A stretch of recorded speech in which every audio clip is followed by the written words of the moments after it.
What's going on, everyone? Welcome back. Today we've got another live fantasy football mock draft for you, but this will be an auction draft on Yahoo, a 12-team half PPR auction draft. So it should be really interesting. If you guys enjoy, hit that like button, subscribe, give us a follow on Twitter at All Day Pigskin to continue interacting with us there. Let us hear it in the comments section, along with any other questions you guys might have. We'll do our best to answer them all. But with that being said, let's get right into it. The nomination process will start shortly here. And if you guys remember, we actually did one of these on Fantasy Pros, just kind of to wet our beak a little bit, maybe like a couple weeks ago. I don't know if it's been quite a month, but either way, I'd say probably the pricing was a little bit more unrealistic. A lot of bots, things like that. As you can see here, it's on Yahoo, but either way, whether Yahoo, ESPN, basically not Fantasy Pros, the pricings are a little bit more realistic with the players. We're drafting with more live individuals, so that will help as well to keep things in perspective. So already Christian McCaffrey has been nominated. His price is up to $75.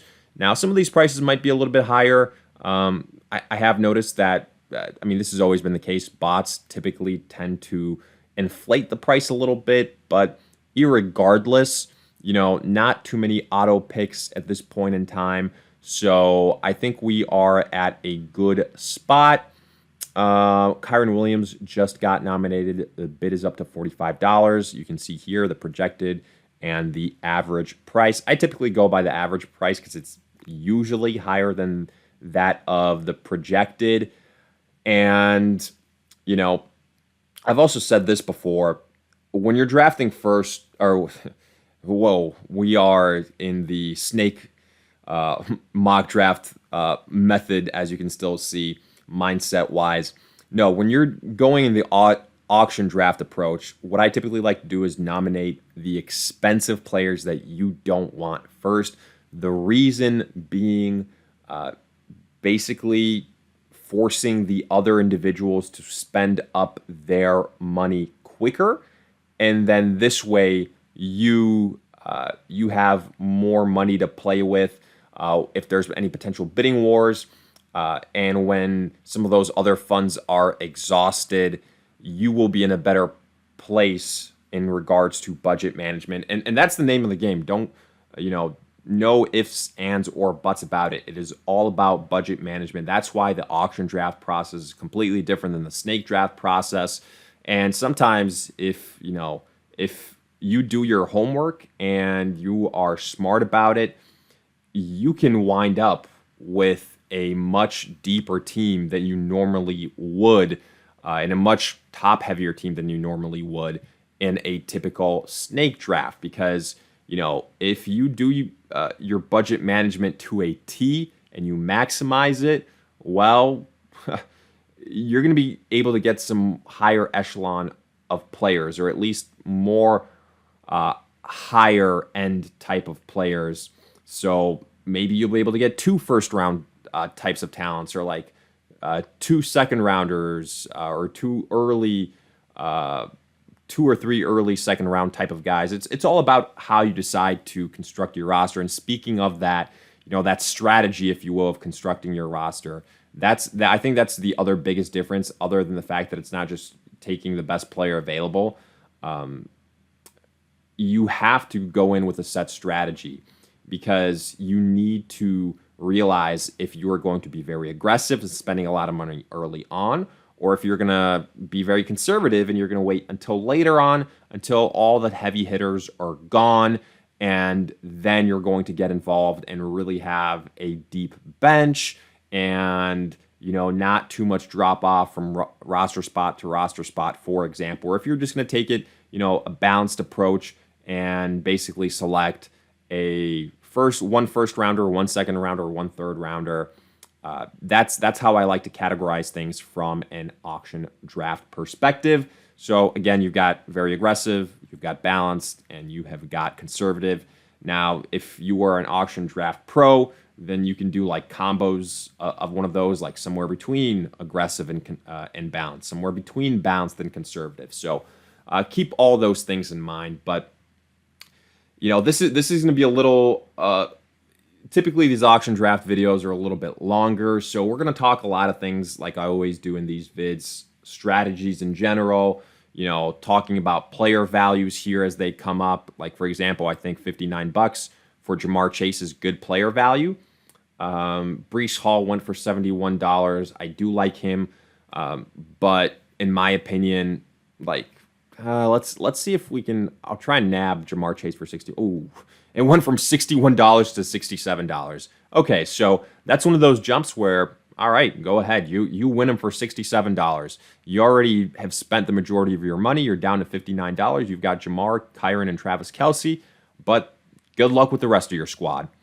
Here I'm going to offer $62. 60. Ooh, the price is going up for one Bijan Robinson. Let's see if it's going to hit $70. It might. He's a guy that I want, and that's also part of this whole equation, right? Whether if you can circle players that you want and be able to get them earlier, you can somewhat transition between different strategies, but you don't want to wait too long, because then there's going to be bidding wars. There's going to be things of that nature, because like, let's say I drafted Bijan Robinson. Just because I draft Bijan Robinson doesn't mean I have to be like, I'm stuck in an aggressive mindset. I could wait 10, 15 more selections and take a balanced approach. That's what I mean by all of this, right? So knowing the players you want to target and knowing the strategy more or less that you want to go with, or again, if you have a lot of experience with auction drafts like we do, I'd say it's probably more about player targets than it is which strategy you're going to use, because you have the flexibility to go in between several different strategies. So AJ Brown here, $54. Jamar Chase went for 67. I think this would be a decent value. I think Garrett Wilson's also another guy that I like. Let's offer 55. Let's see if we nab AJ Brown for 55. Seems like this guy, 56. If it'll go up to 57, I'll try and get Garrett Wilson. There's still some other wide receivers that I like after this. So AJ Brown goes for 56. Okay, good on you. I think all things considered, the draft results here don't really show you. I mean, the draft board's pretty useless because, again, it's an auction draft. You're basically just looking at where the players are going, right? McCaffrey went for 75, Kyron for 45. Marquise Brown, this is really funny, went for $7. I think that's a lot more expensive than you might realize. Again, another reason why I always say, typically, just human nature is when you have more money, you typically, like, for example, right now at the beginning, everyone starts at $200. So when you have more money, you're more likely to get in on a bid. So for that reason, you typically see the higher prices at the start, people willing to spend more at the start. That's why there's better values towards, some of those middle, later rounds. And is a reason why I don't personally try to nominate sleepers early on, like guys that I really, really like. They could be middle round sleepers, right? They could be somebody like just to throw out a name, they can be somebody like a Rachaad White. He's maybe a third round selection, something like that. Or if you want to go deeper, maybe a Trey McBride at tight end, like fourth, fifth round type of selection. But I would say that there's a higher likelihood that they go for more than their projected price earlier in the draft than later, because people are still working with a lot of money. Saquon Barkley just got nominated, so the projected price is around $47. Let's go to 48. I do want to get a tier 1 running back and a tier 1 wide receiver. So right now, we'd be looking at somebody like a Jahmyr Gibbs, a Garrett Wilson ideally. Looks like Barkley went for $50. Okay. So I don't think that's too bad. Jahmyr Gibbs, I'm curious to see what Jahmyr Gibbs goes for. So immediately he's up to 47. Not the best sign, because there's still 15 seconds to really bid that up. Yeah, it's already up to 48. This will go up above 50. I can already tell. And it is half PPR, so keep that in mind. And it's going to go up above 50 because I'm going to get in on the bid, and this other guy's going to get back in on it, and it's going to be, it's going to be a little bit back and forth. So let's see. I'll throw one more dollar, Jahmyr Gibbs. One more dollar than, oh, shoot. I guess we won't.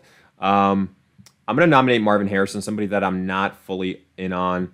I wasn't able to hit the nominate button quick enough there for Jahmyr Gibbs. But it's all right. Again, it's a mock draft. It's not the end of the world. We can find other running backs here that we still like. We're going to go a little bit heavier on the wide receiver position. Like, I think Alvin Kamara. Alvin Kamara is so underpriced. Holy cow. Okay, so Garrett Wilson, we're going in on Garrett Wilson. I'm telling you that right now. Garrett Wilson is going to be our guy, more likely than not. As reference, A.J. Brown went for $56. If we can get him less than $56, I think that's a win. So it's between me and who else bid the most. It's an auto pick player. So are we going to get him for 49? Ooh, yes, we get Garrett Wilson for $49. That's a really good value. Hell yeah. Okay. I'm psyched about that. So right on. Okay. Puka Nacua up to 46, 48, 49. I think the better value is Cooper Kupp. I really do. So I think the way we're going to build out the squad, it looks like we were able to get a round one type of caliber player in Garrett Wilson. So I'm happy we got that. I think it's going to take on, just by the looks of who's already been drafted, who's available, right? It's probably going to have the feel of a balanced approach. So Garrett Wilson, then maybe like a, I don't know, Derrick Henry. I don't want to pay up for Derrick Henry. Pacheco, all things considered, for $34 here was a good value. Sometimes I will say the nomination process, like this is one of those other situations where nominating a cheaper player early on, it doesn't happen as often, but it will happen. You're going to notice it. People haven't quite calibrated how they're going to bid on certain players. They're still holding out hope for some other running backs, like let's say, for example, and they might be like, all right, whatever, Isaiah Pacheco, I'm not going to get a bidding war over him, something like that. And by accident, he might go for less than you might expect because, again, people haven't calibrated their bidding process, their bidding strategy quite yet. So there is that aspect of it. I'm going to be completely honest with you, devil's advocate, but more often than not, you find yourself in the latter in regards to people willing to spend more when they have more money, which is earlier on. So for that reason, I typically don't nominate against sleepers early on. But either way, Devontae Adams just went for $42. Fine. Brendan Ayuk here is going to go for $40. That's insane. 45. Whew. Some of these auto drafters or auto bidders, I should say, are getting really, really aggressive. So I'm really happy we got Garrett Wilson for $49. Brendan Ayuk for $45 is bananas. Let's quickly just go through some values here that I think were good, because I do think that's part of the exercise, right? I'm just going to read them off. McCaffrey, 75. Kyron, 45. Hollywood Brown, 7. Kelsey, 29. Jefferson, 66. CD, 75. Tyreek, 75. Brees, 71. Jamar, 67. Bijan, 69. Amon-Ra, 63. A.J. Brown for $56 was a really good value. I will say that. A.J. Brown for $56 was a good value. Drake London here is going to go for more than I would like for. I'd like to see him go for. He's up to 34. I've already got Garrett Wilson, so I don't feel super obliged to get in on Drake London. There's other wide receivers that I still like. Michael Pittman later on. I'm going to be in on Rashad White here, though, because I'm going to get in on the PPR mix for some of these running backs. The downside here, I will say this, and I think we might end up in this category, is if you wait on the running back position, really any position, right? let's say there's multiple teams that haven't addressed running back, wide receiver, and then you also fall in that category. You can end up in bidding wars and guys getting inflated, right, for their value. I'm going to do one more dollar here for Rachaad White. If the guy ends up 37, he's yours. $10 higher than the projected amount, $13 higher than the average amount. All right, you're willing to pay up, go for it. $37, he is yours. So again, you need to know with these auction drafts when to get in, when to get out of the bidding process. Lamar Jackson just got nominated. That's a good strategy. Nominate those super expensive quarterbacks early on. My next nomination will be Josh Allen. He's the next most expensive player because I don't need another quarterback, or I don't need an expensive quarterback that's going to cost me a fifth of my, at this point, more than a fifth. But typically 40 times 5, 200, a fifth of your budget. So Jalen Hurts going to go for $26 here. But let's see if that Josh Allen value is correct, if he will go for around $40. I think he probably goes for mid-30s, to be honest with you, unless some auto bidder gets super, super aggressive. But also, let's take I always like to remind people, let's take a look at where you are compared to the field. Ooh, all right, an auto bidder gets it up to $39, so it will go for close to that 40 amount. But we have $151 right now.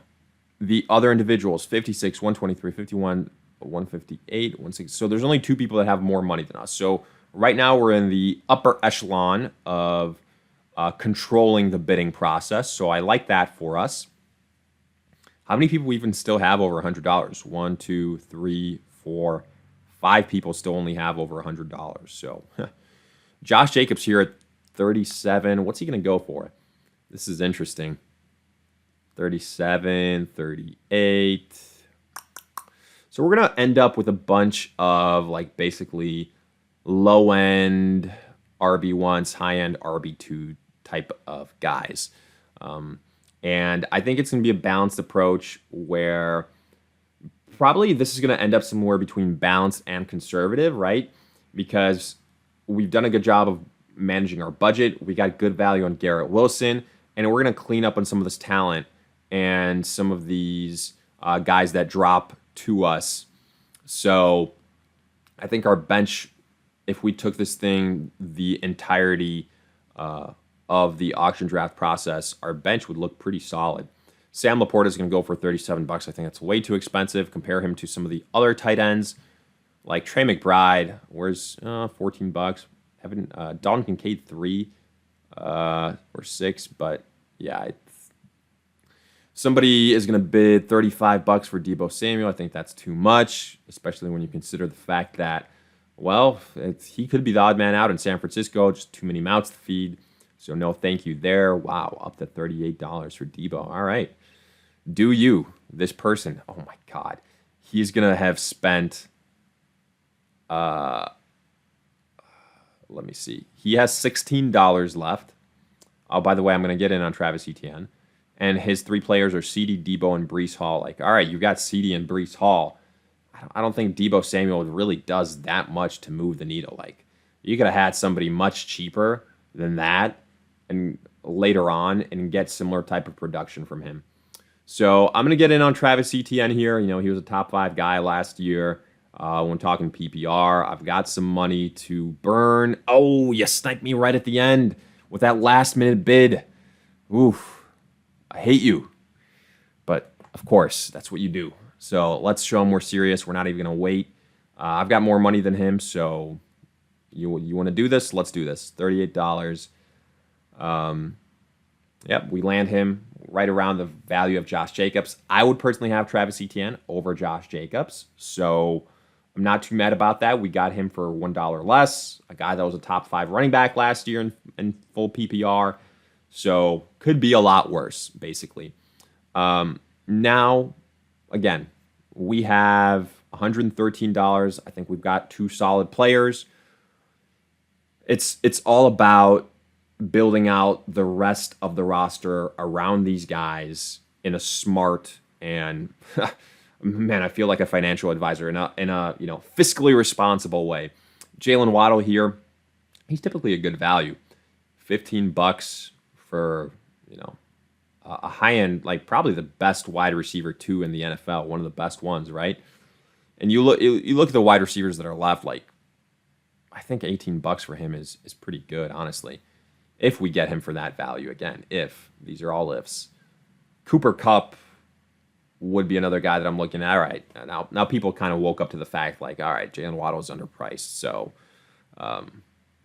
yeah, we're gonna get in on this, and that's also another part that I like about the auction draft process. It does a good job of correcting itself in real time for player value. Like it's tough to miss out to, kind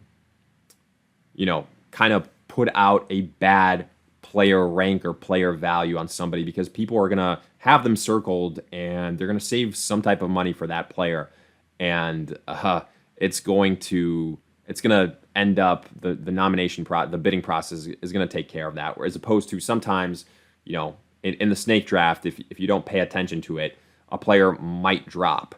But typically, somebody will have still like look at it like somebody has 145, 123. We have 113. If Jalen Waddle was priced at $13, there's going to be a little bit of a mini bidding war between 2-3 teams, and the price will get up into the 20s. Sometimes let's see if we run into this, but I think that we'll do a good job. I was going to say the part that backfires if you are conservative or very conservative is that you can end up missing out on top tier guys, obviously, right? That's implied. And you do need at least one top tier player on your roster in order to make a run. I will say that's been proven statistically true time over time.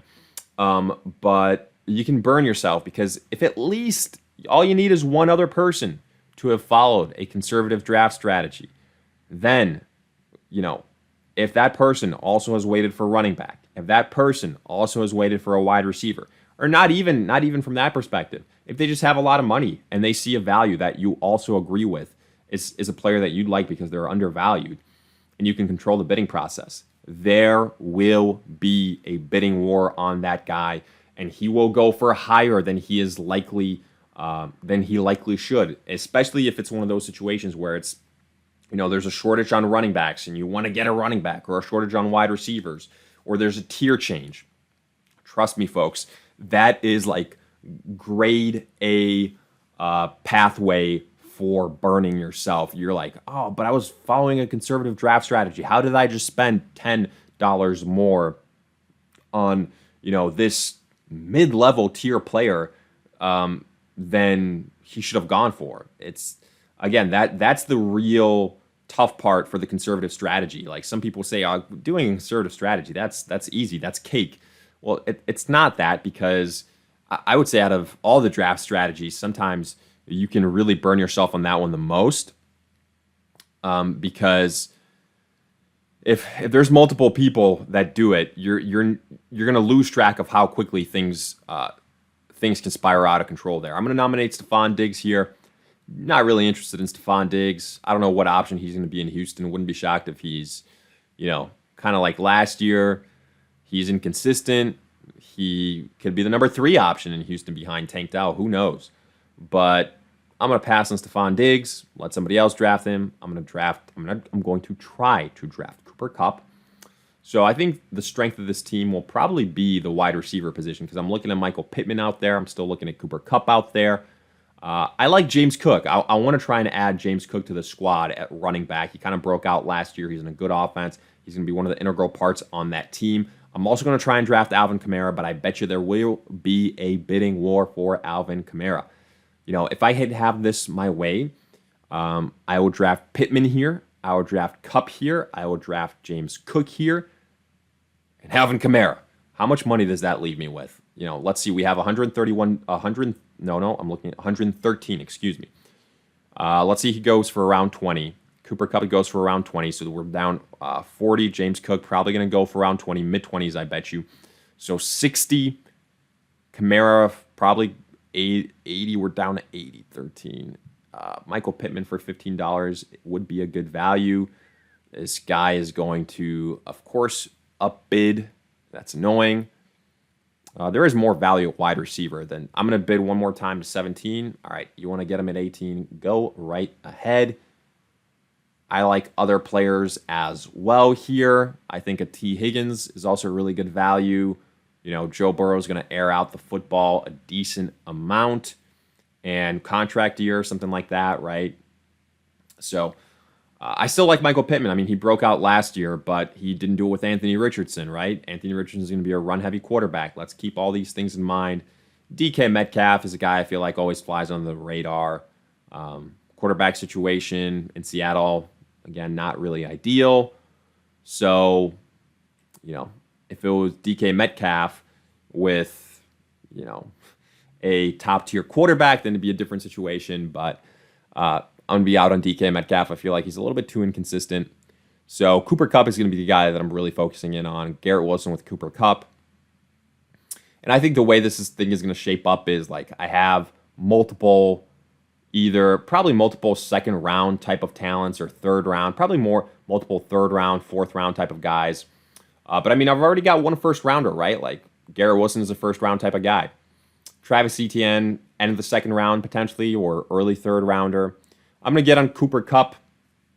I do think he will go for more than $18 if I had to guess, but we'll see. We will see. He's a big name, right? People know him. Let's just get in on here. Oh, yeah. I mean, people already. Yeah. And this is what I mean.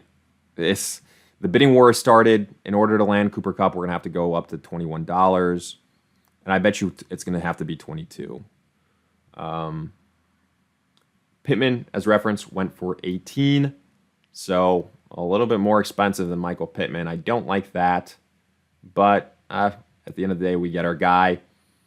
But look, if you leave the auction, the worst thing you can do in an auction draft is leave with a lot of money still on the board. Like if you leave an auction draft and you've completely drafted everybody like on your roster, if you leave with somehow like $10, that's a bad look. The goal should be to leave with at least under $5. Sometimes I feel like if I have $5 or $4 that like I still didn't do as well as I could have, because $2-3 could be the difference between you landing a tier 1 running back and a tier 2 guy having to settle for somebody like that. So that's why I always try to say, make sure to use up all of your money, right? But I mean, obviously, caveat, doing it in an intelligent way. So Amari Cooper here is going to go for $20, right around that, 21 maybe. It looks like, yeah, I think $20, $21. So we're officially under the $100 mark, by the way, right? Okay, James Cook, he's another player that we wanted. Let's see what he goes for. I said my guess was it would be in the 20s. The average value is 16. It's already climbing. It's us and this Greg G guy that continue to get into bidding wars. Oh, God damn it. That comment under my breath was somebody else getting in on this. Yeah, it's going to be me and Greg. Greg needs a running back, right? Oh, yeah, he needs a running back too. He's got Jahmyr Gibbs. Guess what, Greg? I need another running back too. So is there any? I mean, there is Alvin Kamara. I do like Alvin Kamara, but there's a difference between having James Cook and Alvin Kamara to only having Alvin Kamara. So I'm going to go to 25. If we get him here at 25, great. I know it's an overpay. I told you that James Cook would go to mid-20s. I told you that would be the case, and wouldn't you know it, $25. It's enough, but it's an overpay. I do think he was somebody also that was undervalued for what it's worth, okay? So that was part of the process, but we did have to get in a bidding war to get him. So Garrett Wilson, Cooper Kupp, Travis Etienne, James Cook. Right now, if we can get Alvin Kamara and Trey McBride and kind of wrap this thing up, I'll be pretty happy. So take that one for $9. That's not bad. We're at $67 left. 4 of our starting roster spots are full. We do need a flex player. So, let's look at some cheap flex player options. I think that's always nice to do. Deontay Johnson, $4. That's not bad, right? He's the first name that kind of stood out. Malik Neighbors, potentially $7. He'll go for more than that, though. David Montgomery went for $14. Curtis Samuel, he's not really a flex option, but I think that's a really good value for him. Raheem Mostert here. Running backs in general. Alvin Kamara is going to fetch a lot of money. I will tell you that right now. He's a big name.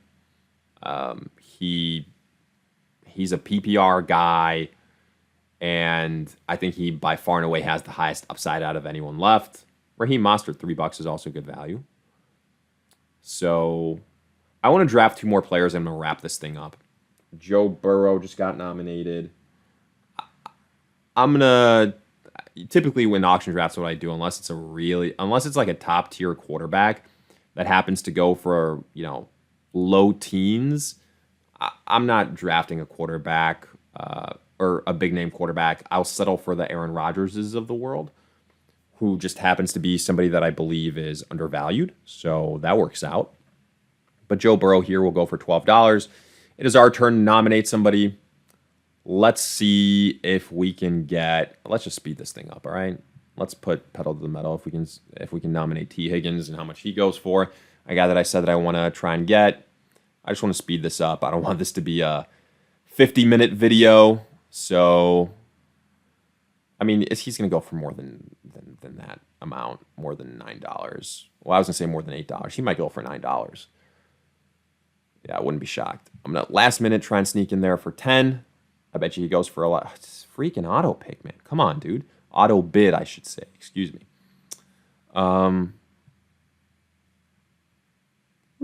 Let's do it. Last second, 12. If it goes for more than 12, all right, okay, pass. I want to pass. Where's the pass button? Speed up button. Pass. I'll go for George Pickens.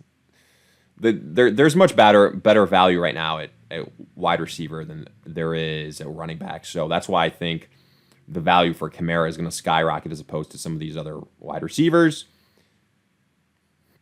Being able to see, guys like Christian Kirk still on the board, I think he would be a fine flex piece. You see his projected value $7, average $12. So I'm just waiting for a couple more nominations. Come on now, come on. Let's see the name that we want. It's not Zay Flowers. It's the guys that I want: George Pickens, Alvin Kamara, Christian Kirk, Malik Neighbors would be the names that I'm looking at. And then we're gonna wrap it up. I'm not gonna fill out the bench. I'm not gonna wait for a quarterback or those things. I think you guys get the point. I think with these mock auction drafts, the big part of it is you tuning in to see what type of draft strategy we use, seeing where some of the players get drafted, if it's the same platform you use, and seeing how we do with our budget management, if there's any bidding wars, and how the end product looks like, and if you would be happy with a squad like that, at least with a base like that. Kenneth Walker here for $13 is actually really good value. Somebody was able to get in last minute. All right, let's see a little mini bidding war between Greg G and Ryan. Ryan, I need you to go under $100, buddy. All right, because yeah, there we go. Come on, Ryan, throw your weight around a little bit. Let's go to 20. Come on, Ryan. Because if you throw your weight around here, that means it's going to be tougher to do it for Alvin Kamara. Cough, cough, wink, wink. Damn it. Ryan. Yeah, see, he only has one running back. Ryan's going to be in on Alvin Kamara, folks. Spoiler, Alvin Kamara. I told you. I told you the average value and projected value. Throw it out for Alvin Kamara. It's going to go to the mid-20s. I guarantee you mid-20s for Alvin Kamara. So Yeah. Trust me. We're going to get in on 16. It's going to be mid-20s for Alvin Kamara. I'm fully prepared for that. We're at 16. Yeah, see, Ryan is going to get involved. I told you. I told you it's Ryan. Oh, Ryan. I mean, by all accounts, Ryan should, the guy with $116 should win the bid for Alvin Kamara. Like, part of me just wants to not even bid to see if the $116 guy is gonna wind up with him. I would throw in $1 if I have. Oh, come on, Vinicius. Oh God, I hate you so much. We both have like basically the same amount of money, and yeah, remember when we thought, oh, is it going to be at $14? No, it's mid-20s, folks. It's mid-20s. Alvin Kamara is undervalued here. We got him for $22, but it's a lot. It's $10 more. And for what it's worth, I do think it's worth paying the price, though, for Alvin Kamara. High upside guy. I said it, out of all those guys, he had the highest upside. So right now we have $45 left. On average, we need to fill out 10 more spots, $4.50. But 10 of those spots, you're not drafting like a kicker. You could go without drafting a kicker in a defense, whatever. You can draft just like $1 guys, then pick up waivers, et cetera, et cetera, et cetera. So that's fine. Terry McLaurin here for $9. Not bad value. Yeah, not bad value at all. I might throw $1 at that, or whether it's Christian Kirk or somebody else. I'm just waiting for basically one more selection, and then we're going to wrap it up. $10. Yeah. But I think all things considered, after we waited for the running back position for so long, ending up with a trio of ETN, James Cook, and Alvin Kamara is actually pretty good, right? At least in my opinion. And then we got Garrett Wilson, Cooper Kupp. We're going to get one more wide receiver here. And then maybe a tier 1 tight end, and it's going to be, that's it. That's all you really need. I've got $45, so we're in a good spot. But just to remind you, our max bid is actually $36 because of how much we need to spend, how much we're allowed to spend, because of the number of roster spots that we need to fill. So, yeah, this is dumb. It's gotten to nominating defenses, so maybe we're not even going to wait for 2 more selections, because I swear if this next nomination is a defense, I might get out of here. Oh, it's Malik Neighbors. All right, let's get in on Malik Neighbors. Let's get on Malik Neighbors and then jet out of here. Oh my gosh, I really wish there was a button to speed this up, or just to limit the clock.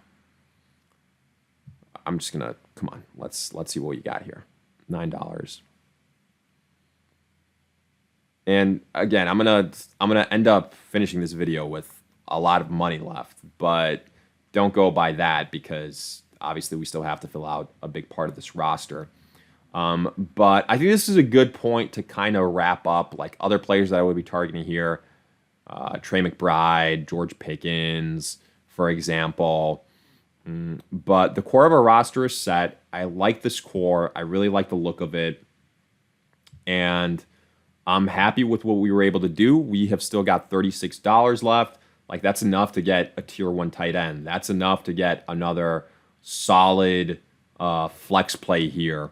So for that reason, I think we did a good job here. We're kind of between balanced and conservative.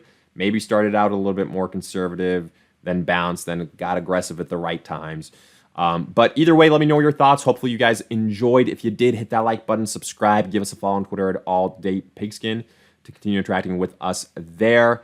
Again, your thoughts, questions in the comments section. We'll do our best to answer them all. But in the meantime, we'll see you guys in future videos.